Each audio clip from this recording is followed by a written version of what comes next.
All right, well, welcome to Belfast Area High School Library. I'm Jeff Lovejoy, the principal of Belfast Area High School. I'm joined with Susan Robbins, the athletic director. And tonight, this is the second State of the School address program that we'd like to have an opportunity to share what's really new with our programming at the high school level and things that are on the horizon. So I want to thank Mika for setting this up with the PTG group, and we also have Marley, Kormann, a senior, who's helping us film this tonight. So what we'd like to do is we have a few topics that Susan and I have thought would be kind of encompassing the things that we started last year or do this year or maybe on the horizon. And if anyone is on the Zoom and has a question, we'll try to answer that. Otherwise, we will have some time at the end to answer any questions. And we're hoping that this will be available on our website in the next few days or upcoming week. So I'll start off. Belfast Area High School is, or was pursuing for a few years, his International Baccalaureate program, which is for us it was going to be a supplemental program to what we currently offer students for courses. And this year we had moved from the candidacy into the authorization phase. There were about 8 staff members that had done training, looking to see if this was something that we could bring to the high school as really engaging curriculum and programming for all students. So unfortunately, tonight I brought this up to the board where we've actually pulled back from the IB at this point. The main reason is the implementation of International Baccalaureate really centers on 2-year programming. A lot of their courses, they require that we have so many hours in a course. And after doing the study and trying to share some of this with students, we found that it wasn't quite the right time to bring this to the high school. So the program that we were looking to bring in, that we've put the brakes on for the time being, is called the Career-Related Certificate Program. And it was a 3-part certificate program that would allow students to select some a la carte opportunities, but put it all together, and at the end of their high school career, if they completed it, they'd have a credential similar to a STEM endorsement. So one part was called the Core, which encompassed service learning, a reflective project, language development. The other part was having a career focus. And then the third part would be taking 2 diploma courses, which is part of the International Baccalaureate's catalog of courses. We were exploring offering IB, International Baccalaureate, so I'll use the word IB. IB Psychology, IB Design Technology, which is very similar to our Projects in Engineering course, and then any of our World Languages courses could have counted as a diploma course. Year 3 and Year 4, Latin, Spanish, or French would have counted towards that. So it was a lot of workshops and a lot of collaboration and conversations, but unfortunately we decided we just weren't at the point where we could offer that to where we felt it would benefit a wide range of students. So unfortunately we're not going to offer that, but we do have some positives that came out of it. From the beginning, when we first started looking at IB as a way to do a holistic, kind of change or some culture, we have implemented what's called the CAS program, which is a creativity activity service component for our academic coaching classrooms, which is our homeroom. We've adopted that and we're maintaining that piece. The sophomore showcase, which previously was the personal project, so students and families, you might have some experience of that. We're in Year 3 of having the sophomore showcase. That is part of the IB's culminating project for the middle years program. So we're keeping that piece. And the global mindedness, which is the holistic part of IB, we are intentionally going to keep that as we move forward with looking for promoting some of our school goals. So I'm going to kind of shift into new courses, because as we were looking at could we offer this, and how do we continue to kind of push the kind of the boundary of what courses we're offering, and trying to give kids an experience that we haven't previously offered. Psychology is a very popular course at the high school, and IB psychology is one that I think could have been an interesting experience for kids as they're looking at blending the statistics with the psych. So we have decided to offer advanced placement psychology, which is a new AP course, so we'll be offering that next year, and we will be setting it up as an elective course. Kids can take regular psychology if they want to continue on and sit for the external test like they would in other AP classes. They'd have an opportunity to take that in the spring semester. So that is kind of a benefit of going through the IB. We looked at that AP is a pretty established program that we have, and I think AP psychology would be better suited to our school culture and the way we offer programming. Some other courses, which I'm very excited that we already started to offer this year, is advanced placement AP Computer Science. There's 2 AP Computer Sciences this year. We offered the AP Computer Science Principles, and Sabine Nielsen, very fortunate to have Sabine join us this year. She's the teacher that is teaching that course. She's going to offer AP Computer Science A. I believe it's A. I hope it's A. But we're going to do a rotation of the 2 different AP Computer Science courses. So that's been very successful. We brought back coding with Sabine as well. And next year we'll expand to AP Computer Science A. Another advanced placement course, which is not going to be offered next year, but we are authorized, we're exploring how it would fit, is AP Pre-Calculus, which right now is really being offered in our advanced math class. Juniors, seniors, some sophomores take an advanced math class. We're looking at, should we shift to a pre-AP calculus program. So that will not be offered next year, but we're going through the process of being audited and just seeing if that works for our school. Some other electives which are coming in. The last 5 years, we've really pushed English and social studies to offer electives, trying to get some student interest, buy-in. So in addition to the courses we are already offering, 2 new courses will be a sports literature class, and a history of comic book history. It's an art elective. So excited for those to come in. Any questions on courses or anything from the IB? Yes, hi. What was the big drawback for the IB?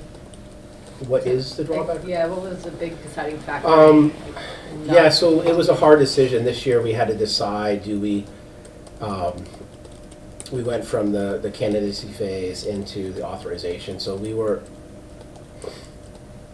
we had a consultant come up, and we worked with her last spring, and I think we could pull it off, but the question is, should we? And really, my hope was IB would really be something that right now I feel we do a really good job offering AP classes to our students here. We have over 12 AP courses. I was hoping the IB would be able to really hit students that were taking AP, but maybe students at the tech center, students that weren't quite ready for AP or just had a different, it's a little bit different how they deliver the programming. As we got into it, it's pretty rigorous, the diploma courses. And the biggest hang up was some schools. I did a lot of exploring in Minneapolis with the way they integrate IB into a lot of their city schools.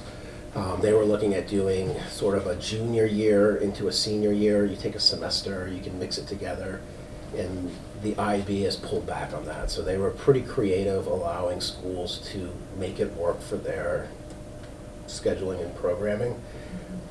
This fall there was pushback on how many hours we could honestly say we could devote to. So the two courses that we were going to have that were strictly IB would be the psychology and the design technology, which is like an engineering course. 250 hours is what they were really pushing, and we would have to have kids sign up for 2 full years of the course. And between staffing and what kids are expected to do with graduation requirement, even asking the kids, I think we'd be lucky to have a couple of kids try 1 or 2 courses. I think it'd be pretty adventurous to think that kids were going to sign up for the core program, have a career pathway, and take at least 2 diploma courses. So it just wasn't the right time for us to bring that in. Can you talk about the ELO program and where it's at and where it's going and who's in charge right now? Yep, so all of that. So ELO is extended learning opportunities, and big push 3 years ago. A lot of grants came through the state, and school districts, our tech center has their own ELO program coordinator. A lot of schools took that grant and just tried to bring it into some schools had it prior to COVID and the money that came in. So we took advantage of a grant 3 years ago, and that allowed us to have a few teachers and professionals help us establish relationships with businesses in the community. And there was a lot of money and kind of open opportunity to make it work for your school. We could offer stipends, we could have transportation, we had money for a quasi-coordinator, and we knew that that money would go away eventually, so we have 1 more year of the grant. We had an extension of the grant. The state expanded that to a lot of schools in Maine. So we have 1 more year. Solomon Heifetz is our current ELO coordinator. David Wessels, Guy Hamlin, 2 previous employees of the district kind of help us establish it, and Solomon's been there most of the way.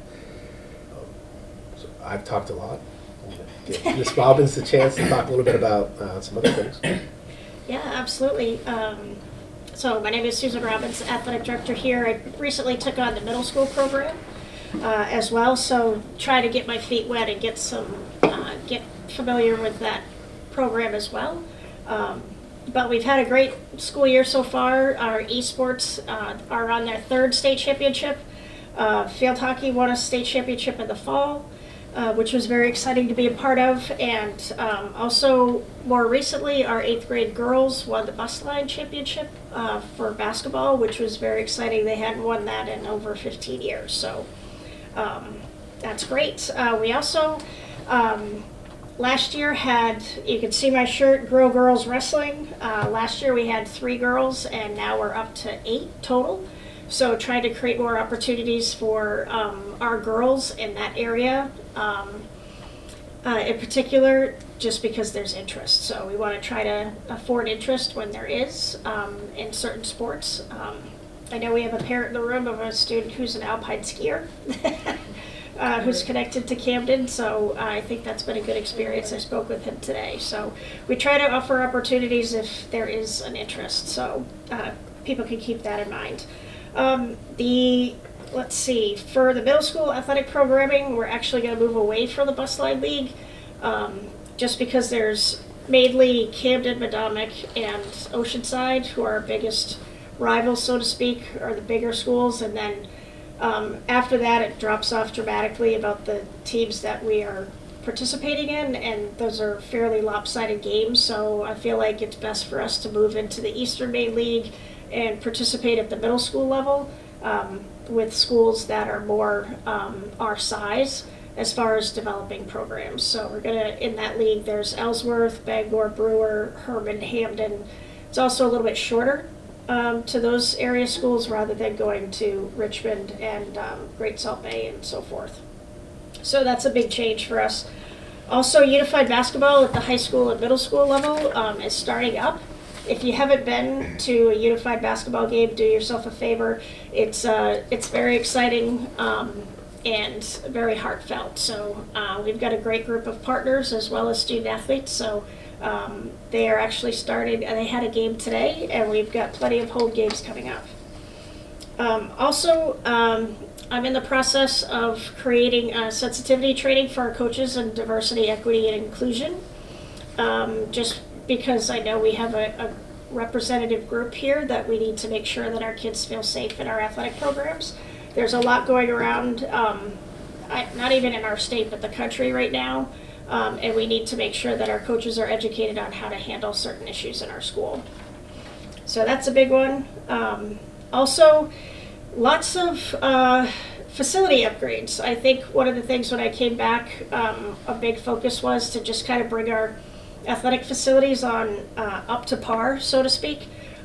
We have moved the softball field from Walsh, so we're not depending on the town. And also it gives our girls an opportunity to just walk down the hill and play softball rather than driving and providing transportation. Also, we got new cheer mats this year for our growing cheer program. They're doing great. We also put in a new wrestling light, which they're actually using downstairs right now. It's kind of a big thing to do final matches under a light, so we coordinated with the boosters and was able to facilitate that. We also dedicated the wrestling room to Ted Hero in November, a longtime teacher coach here.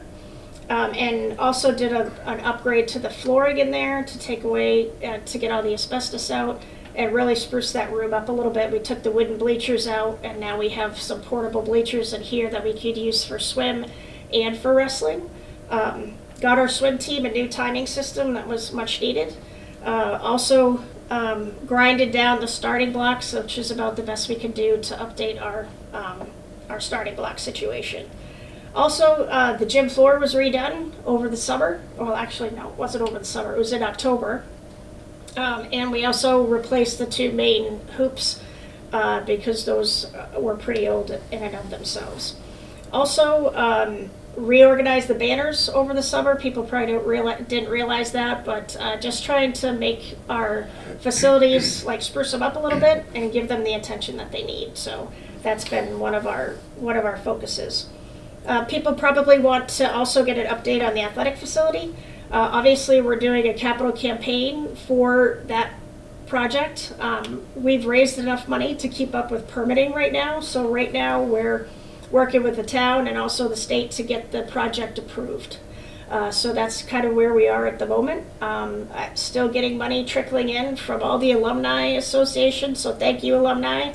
And also a lot of businesses in town. So we certainly appreciate that support and keep it coming because our kids deserve it. That was another goal when I came back, obviously in addition, but really creating an opportunity for our kids to participate on an even playing field.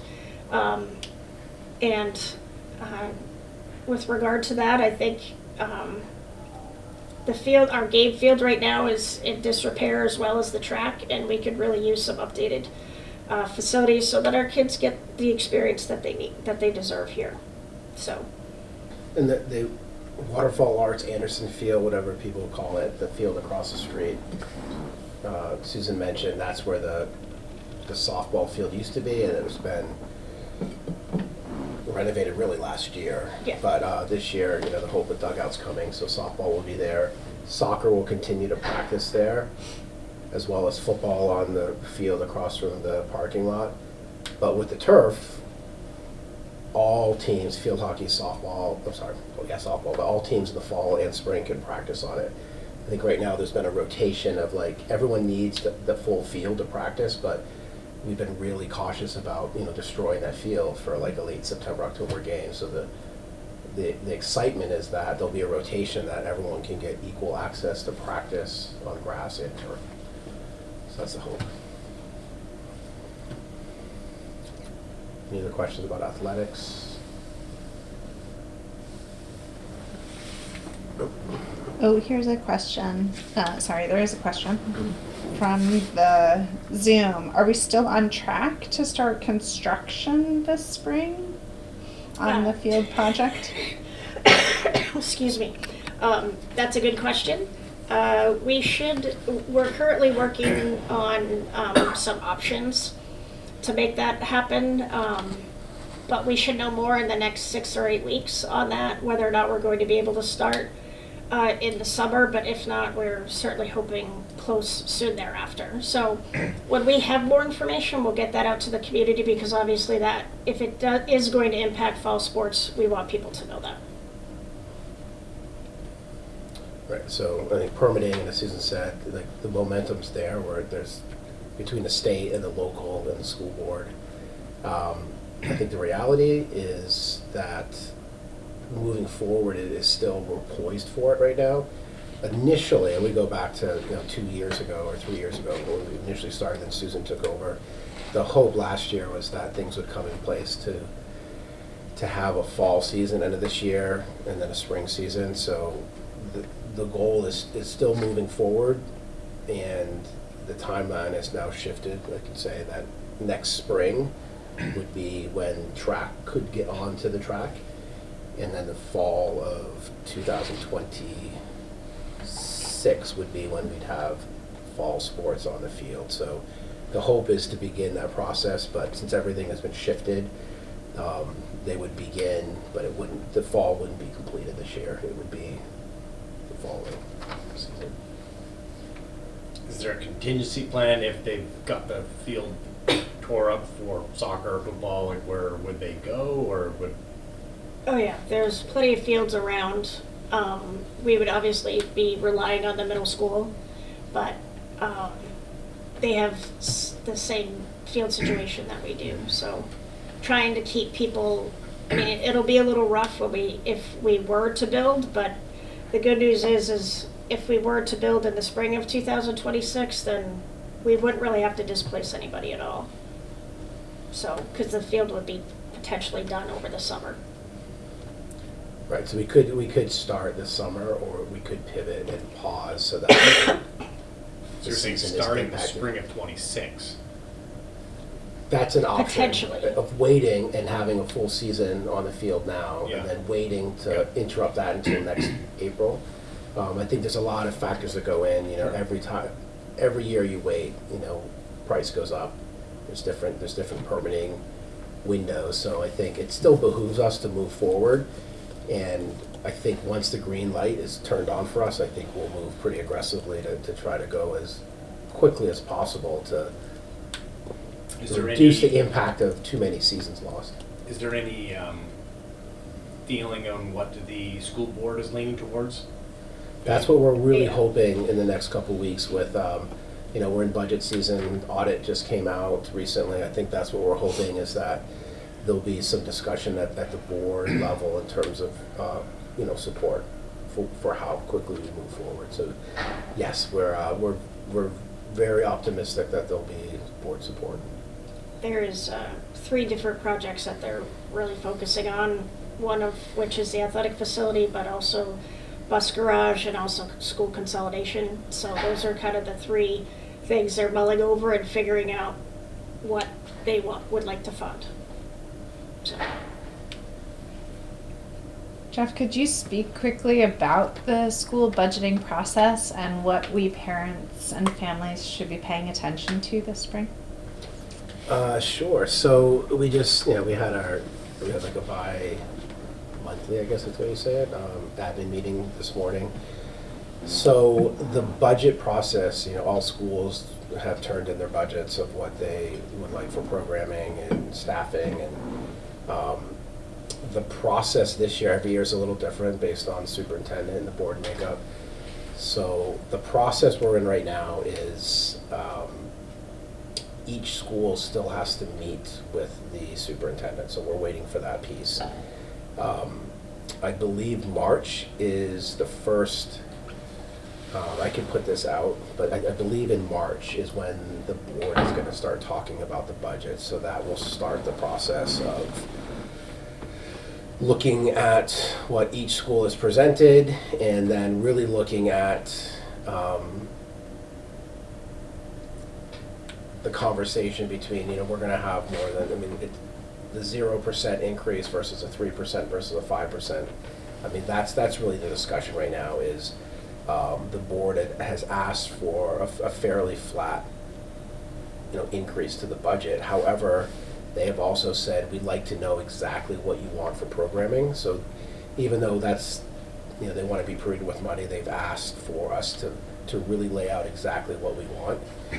And I would say in March, come to March board meetings, come anytime to the high school. And right now, if I had more information, I'd share it, but it's just like with athletic facility, we're going to know more in the next couple of weeks. And we have a new makeup of the board, new superintendent, so the process is a little different. But anytime you want to call me or email me about updates to the budget, please do so, anybody.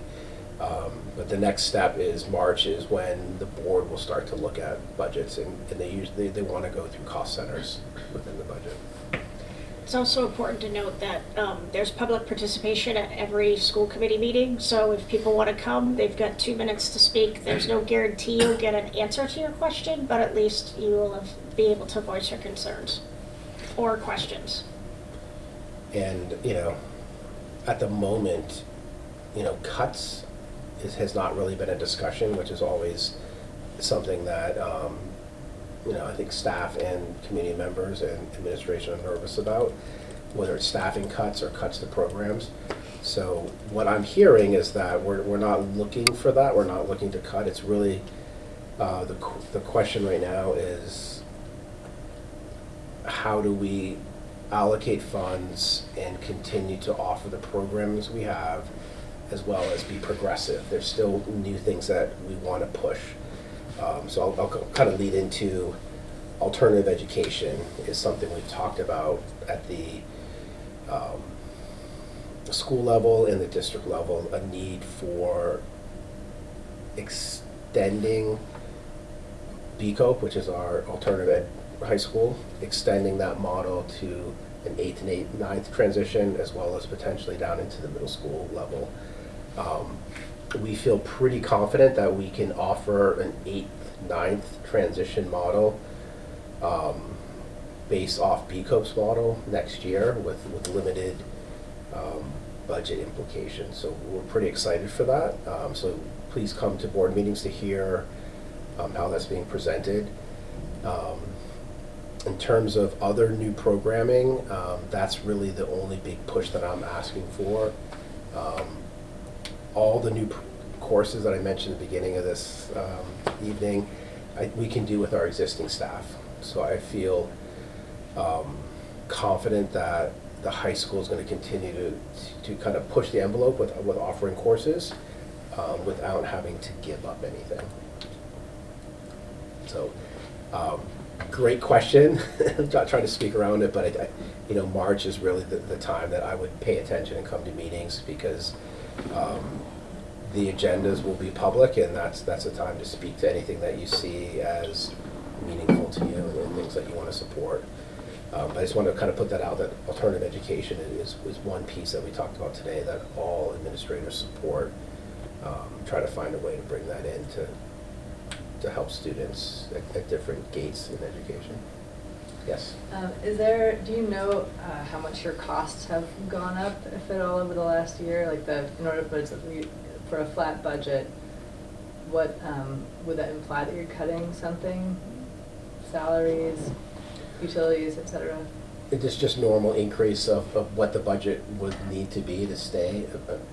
Right, I'm just wondering if you know, okay, the cost of the school, to run what we ran last year, it would cost us the same amount, or that plus 3% or whatever. Yeah, I think the biggest piece that is still hard to articulate is last year, both an administration and teacher contracts were approved, and I think rightfully so, that both contracts are we're still under what I consider to be competitive with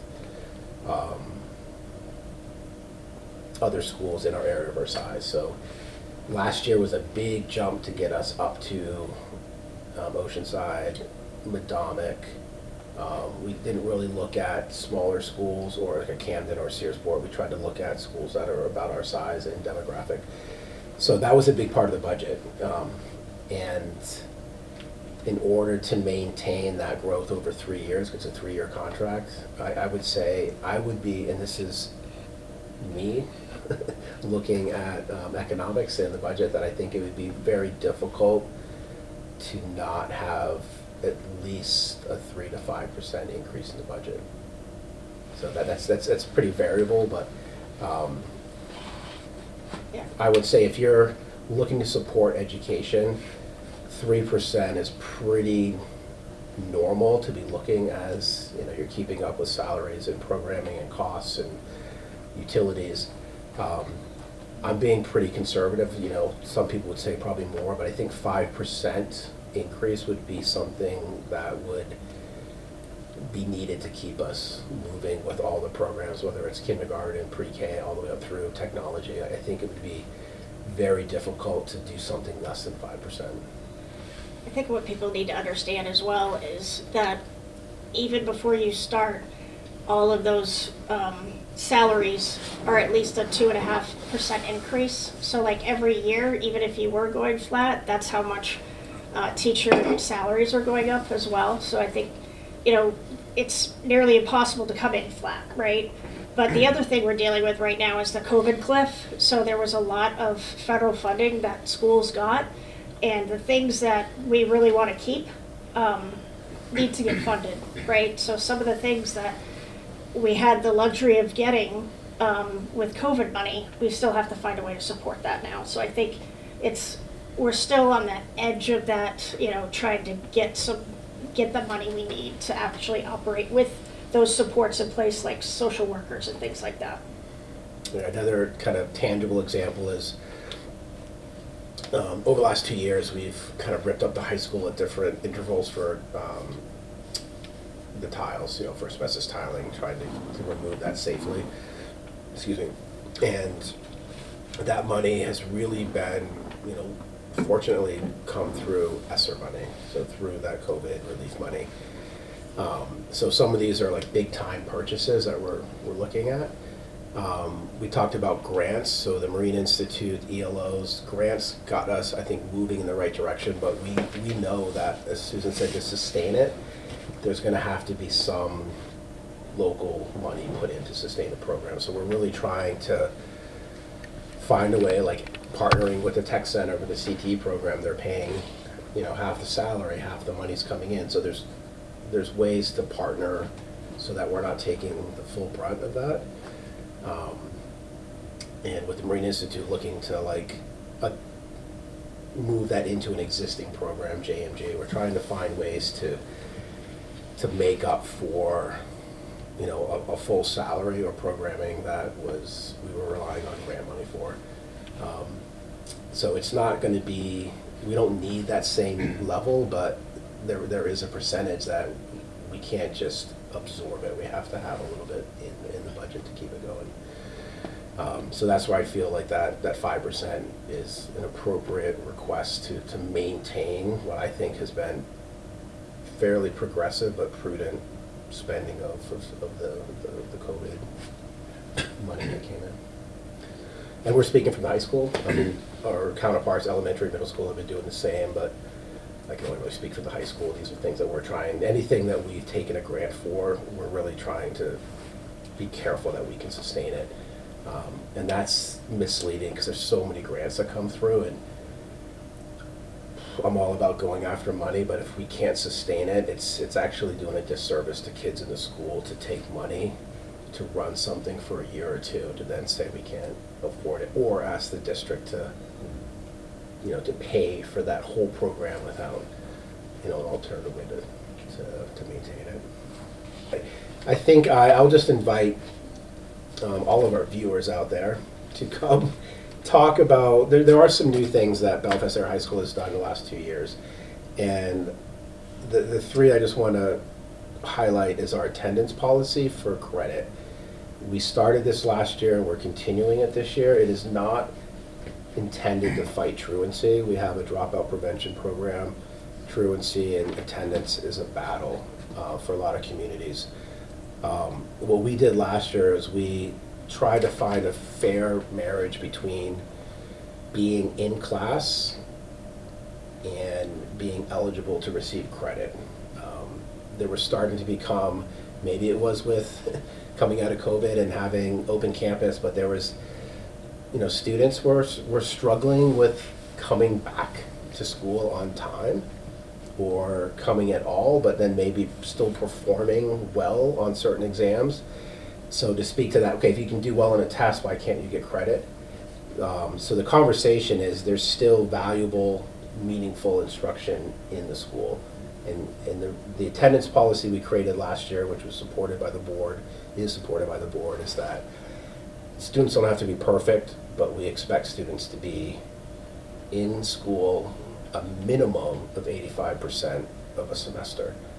So what that's done is we keep track of attendance by the minute, literally. When students come in, Marley can attest to this, if you happen to come in late, you check in, and we now have an automated slip, and it just keeps track of the time. And once you hit 480 minutes, then you've exceeded 15% of that class, and there is an expectation that you make up the time. So that's a bigger discussion. I just want to let you know we're still doing that, and I feel like it's had a good impact on encouraging students to see the value. It's a little punitive, but seeing the kids that you have to be in class. There's so many things with discussion that sometimes kids might see the value, but they need to be in class to earn credit. So that's something that I feel has been effective. National Honor Society, I'm just going to throw this out because we are making a change this year to National Honor Society. Typically, our chapter has inducted students in the spring, and we're continuing to do that this year. Typically, juniors and seniors that are eligible that were not in the previous year would be notified that they're eligible to apply. We're trying to shift the whole process to the fall. We want students to have the full year of being an NHS member. Right now, if you're a senior coming in, you get inducted in April, and it's just a very short process. So that's something that we are shifting. I'm just throwing it out there because it's a pretty important and historical,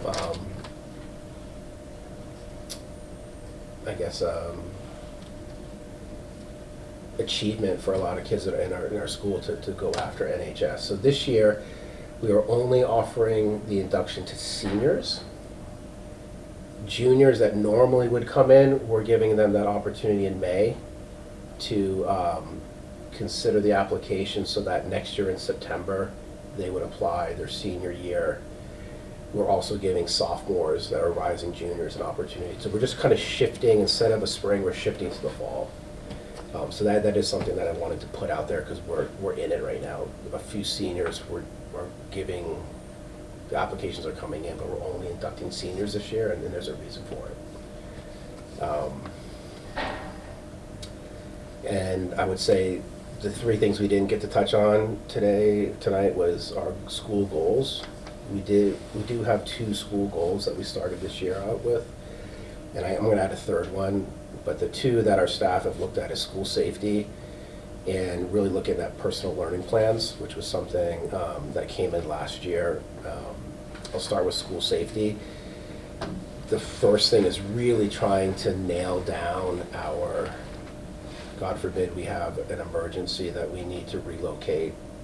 We've done a lot this year with staff and students talking about, in the event of an emergency, whether it's an active shooter or a natural disaster, how would we evacuate? Where would we go? So we're still developing that, but our hope is by the end of the year, all students and staff know that in an emergency, where do we evacuate? And then how do we reunify students with families? And that's part of a district goal as well. So right now, our reunification would be moving out of the high school to the Tarantine Tribe, which is a location at the end of Waldo Avenue. Depending on the emergency, we would reunify there, or we would bus them to another site. So that's something that we haven't had to have that experience, but it's very concerning because we didn't have a great plan going into the last couple of years. So that was our school goal. Personal learning plans is really just trying to help students and staff articulate all the stuff we talked about tonight, but starting from 9th grade, how do you learn best, going all the way to your senior year of what's your post-secondary plan. So the personal learning plan is supposed to be a living document. Right now, I think it's pretty cumbersome. Marley's had, I think, a 2-year experience with that, so some kids are just, on their way out. 9th graders are just starting it, but we're looking to really try to develop a plan that a teacher and a student, and even a parent could look at. And a big part of it is getting kids to look at, which I think is awesome, their 4-year academic plan. Start as a freshman, just know what classes you want to take, knowing that you're going to change your mind. So it's a lot to be like, I don't know what I'm going to take, just start to make a plan. And I think historically, kids have just followed what adults tell them to do, and we really want to put that shift on to what do you want to do, what courses would get you there, and start developing these personal learning plans. So the last goal, I would say, which I'm also very interested, excited, but kind of scared with, is AI. We talked for a year and a half about what is the school's position on artificial intelligence, and we had a workshop that was canceled last month, unfortunately, with a snow day, but we have 2 sessions coming up during our early release time to work with consultants from the DOE on, first, what do we want teachers to be doing with AI to make their work more efficient and to be developing their craft. And then the second session is, what should we be showing students and encouraging students to do with AI? So we're really trying to look at using it as a positive tool, making sure kids are competitive going out into society, knowing that AI is going to be a big part of their life. At the same time, not getting bogged down in the plagiarism and all the things that we're scared about with AI. So our goal end of the year is to just have a position that will change, but we want to have a position, not a protocol or a policy, but just what is the high school's position on AI use, and then share that with the community, knowing that it's going to change every single year. But kids and staff are pretty excited about trying to contribute to that. So that's been our third goal that worked its way in this year, is trying to expose staff to AI best practices and then come up with a position at the end of the year. All right, well, thank you guys Yeah. for coming and online. Thank you for doing this. Yeah, we That's great. appreciate it. Thank you, Marley. Thank you, Yes. people, for Thanks, coming. Marley. Appreciate it.